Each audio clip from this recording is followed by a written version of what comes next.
Resurgence.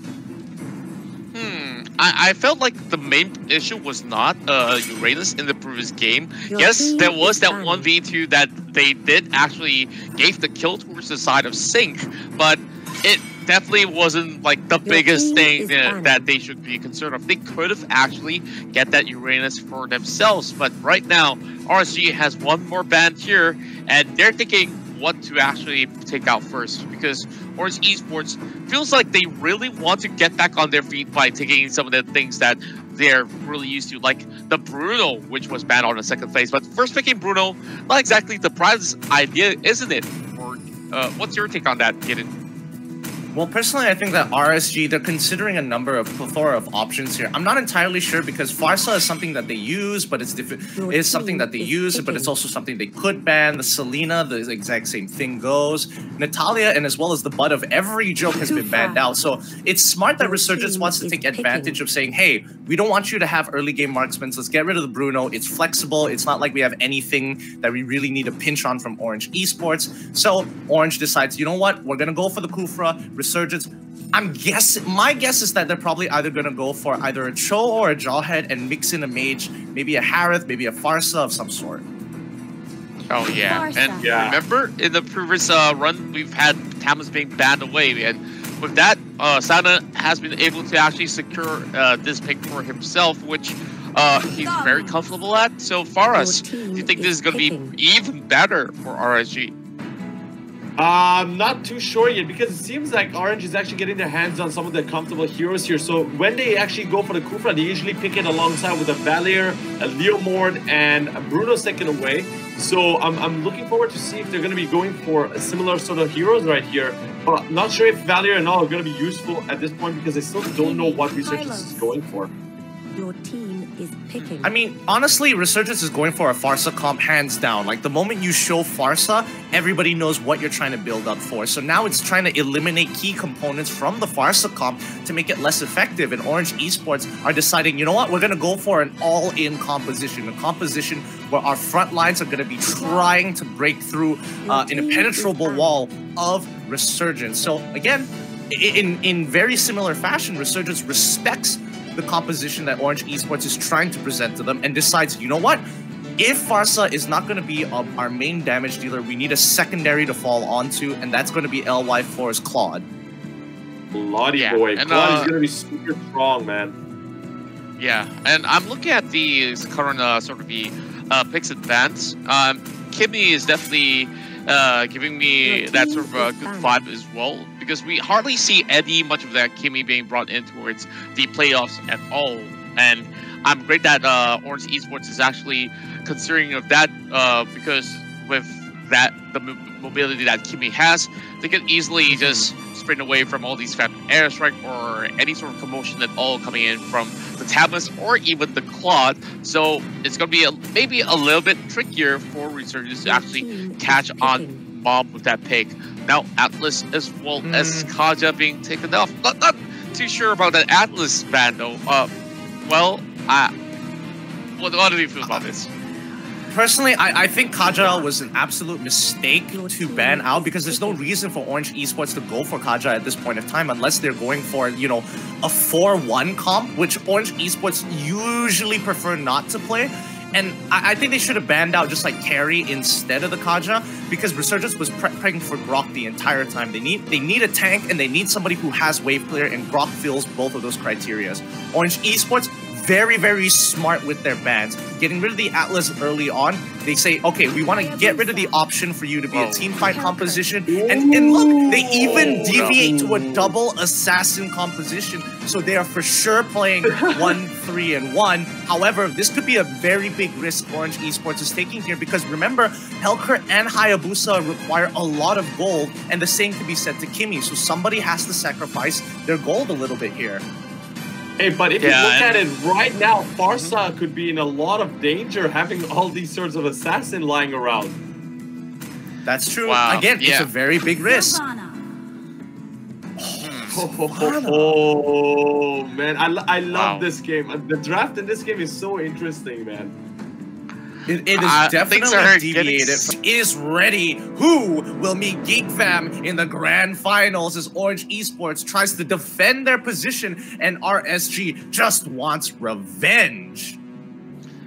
And of course, let's talk a little bit more about that Sylvana pick, because so many of all these Malaysian meta doesn't really include Sylvana into the picture. Is there a reason why, and is there a solid reason why RSG is actually going for this? Yes, it's their most important and also their weakest link at the same time. And let me explain that a little bit, because as of right now, look at the way Orange Esports have kind of started out in terms of their composition. They went to the waves, are making sure everybody's getting gold.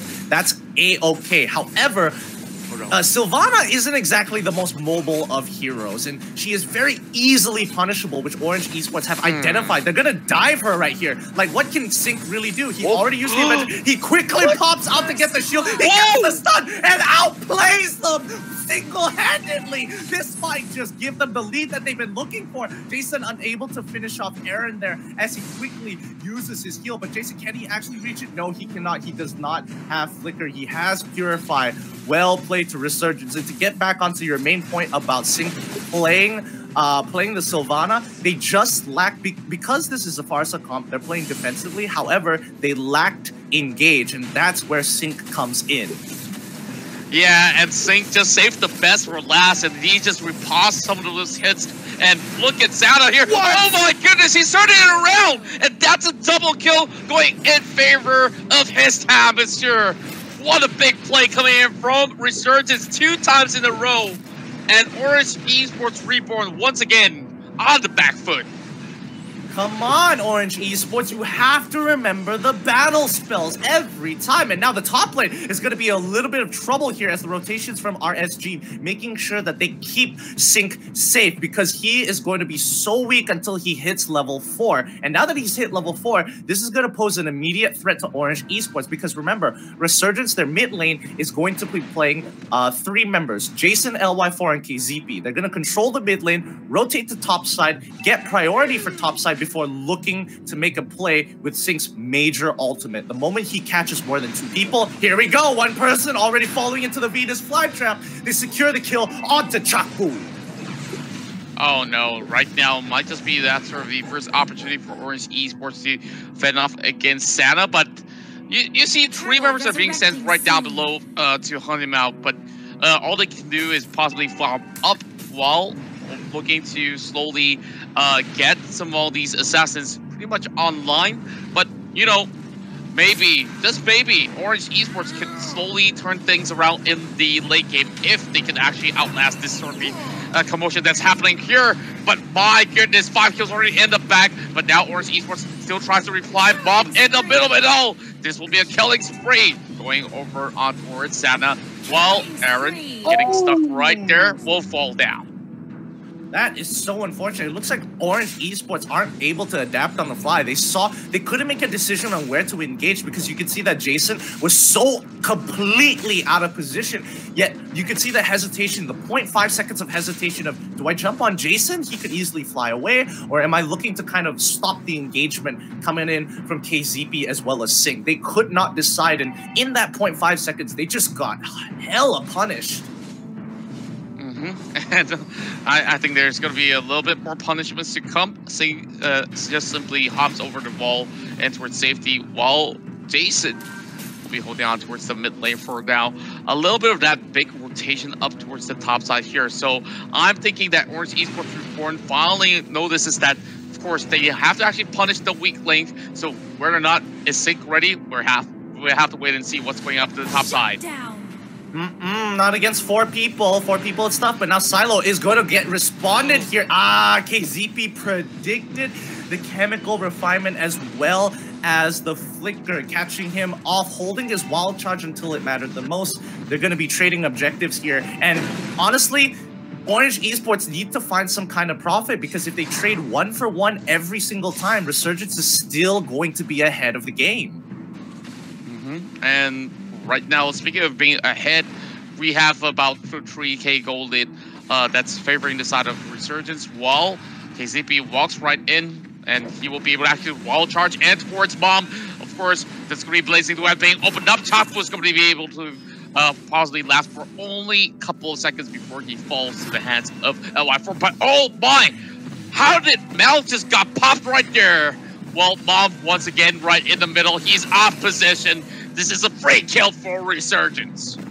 Yep, and the more they're just getting so fed right now. There's nothing they can do. Now Sana, I'm pretty sure that he already has his his axe, his bloodlust axe, and Orange Esports are just taking blows after blows after blows from Resurgence, playing hyper aggressive at this point. Resurgence know that they have the item advantage, they have the spikes, and they will take full control over this game as they transition into a 1-4 style formation against Orange Esports. And this is where Resurgence is going to be at their strongest. Their mid game is just so much stronger than Orange Esports. And unfortunately for Orange Esports, all the time and effort that they did to put damage into Sync has ended up with a 4-1-4 stat line. Think about it. 4-1-4 being the weakest link of Resurgence. And I'm not talking about weakest link as in weakest player, as in weakest hero in the composition.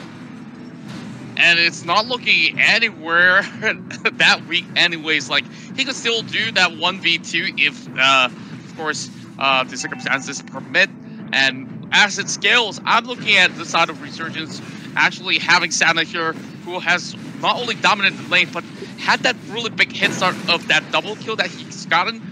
Of course, he can out-sustain most of all these players that's over on the side of Orange Esports Reborn. Now, LY4 is chunking out the waves, and Mom, hopefully he will be able to actually pull something off because they really need him to actually make a play. There we go. And they already go in. The Imperial Justice actually catching only one person. However, Orange Esports get collapsed on as LY4 has scaled very nicely into this game. He's already got the golden staff in his back, and he is just chunking out fools with the help of Jason, keeping away the rest of Orange members from walking up to the turret. Wait, Mal coming in from the back line, tries to go in, uses the ultimate. Unfortunately, he still had his petrify. He goes in, locks down 3 people, but he doesn't have the damage. And this is what I was talking about in terms of high risk, high reward, because Orange Esports, they don't have the extra gold to kind of spread out throughout the potential hyper carries of this game. Kimmy, CeeLo, super depleted of items. Aaron hasn't even finished the endless battle. Mal, not even remotely close to getting his Blade of Despair. Yeah, this is definitely looking pretty tough for Orange Esports Reborn, but how long could they still suffer some of all these hits coming from inside of Resurgence? Like, we kind of expected that Resurgence will still crash right in towards the mid side. They tried to actually fight for it in a very unfavorable position where KZP could just easily walk right in with a big wall charge to set things up perfectly for the side of RSG. But hey, Mel, although he did try to actually go for the assassinations, they did get one more kill over on towards Sync, the weakest link that you said. But yet, it's not going to be enough. But we're looking at Chapu here, something perhaps too much of a blow, and that's a mega kill going for Jason. I was about to say that RSG is probably going to wait till 12 minutes to end this game, but it looks like Orange Esports making the mistake. Oh, wait, no! The Dark Knight Falls already in. KZP going a bit deep. Sana already bit the bullet for the team. And now, okay, good defense from Orange Esports, finding an opportunity to actually punish the overextension from Resurgence. That's going to buy them a little bit of time here. But remember, the 12-minute mark is going to be so dangerous because Luminous Lord is going to be up, and they've already made sure that that mid-turret is so low. Yeah, and I feel this is definitely going to be even worse when RSG goes in for that Lord, and now Mom's going to be bouncing right back. But I'm not sure he's getting walled off, and once again, this is going to be, a flicker coming out, so he's going to be pretty much safe. But I thought that he would have fallen right there if he didn't do anything about that. For sure, he would have definitely died. Now, just look at the gatekeeping coming in from RSG. They're not letting Orange Esports get anywhere close because they know Aaron has Retribution. And now, Glorious Pathway has been put down by Chapu to get some information, but LY4 quickly pops the Blazing Duet. Kufra being stopped in the back line. He can't help follow up on the team. Keep your eyes on Mal, though. He might be going in anytime. He's got the Dark Knight Falls and Petrified. This could be his moment. Could he steal it away? Mal walks in. He blinks. He tries. He gets it with the stingers. He sacrifices his life to buy some time for the side of RSG, and with the minion wave spawning, has just allowed themselves a little bit of time. But if Silo goes down here, RSG, they don't even care about Lord. They're going to be knocking on the doors of Orange Esports, telling them, hey, you can take Lord away from us, but you can't protect your inhibitor. Sana is going to take the brunt of the damage of Lord because, again, he can solo Lord with no problems. Of course, they got their anger all spiked up in that moment where the Lord was stolen away. So Resurgence probably wants to hit 2 times even harder from this point onwards. But with that sort of takedown, look at the lanes. Orange Esports Reborn, of course, actually getting themselves a little bit more of that, of course, freedom to move around the map for just a little bit more. But now that the Lord is gone, this is going to be really hard. And Mom just facing off against KCP. Oh, no. Well, he will be able to actually move right in, but here comes that one photo. He will finish off that kill, but it's given over to Son of Sync. And even though the glorious pathway is opened up, there's no escaping coming in for top. They shouldn't be there. Orange Esports shouldn't be there. And it looks like, you know, the quad shadow coming in from Aaron. Oh, no! Imperial Justice actually catches him off. This is it. Resurgence have just ended the Dark Horses themselves. Orange Esports Reborn is going to be knocked out here, on the brink of being knocked out. If it wasn't for Mal just cutting the waves, it just isn't enough. Resurgence on a different level. Their blood is pumping, and they will see Geek Fam in the grand finals. Congratulations. GG, well played to Resurgence.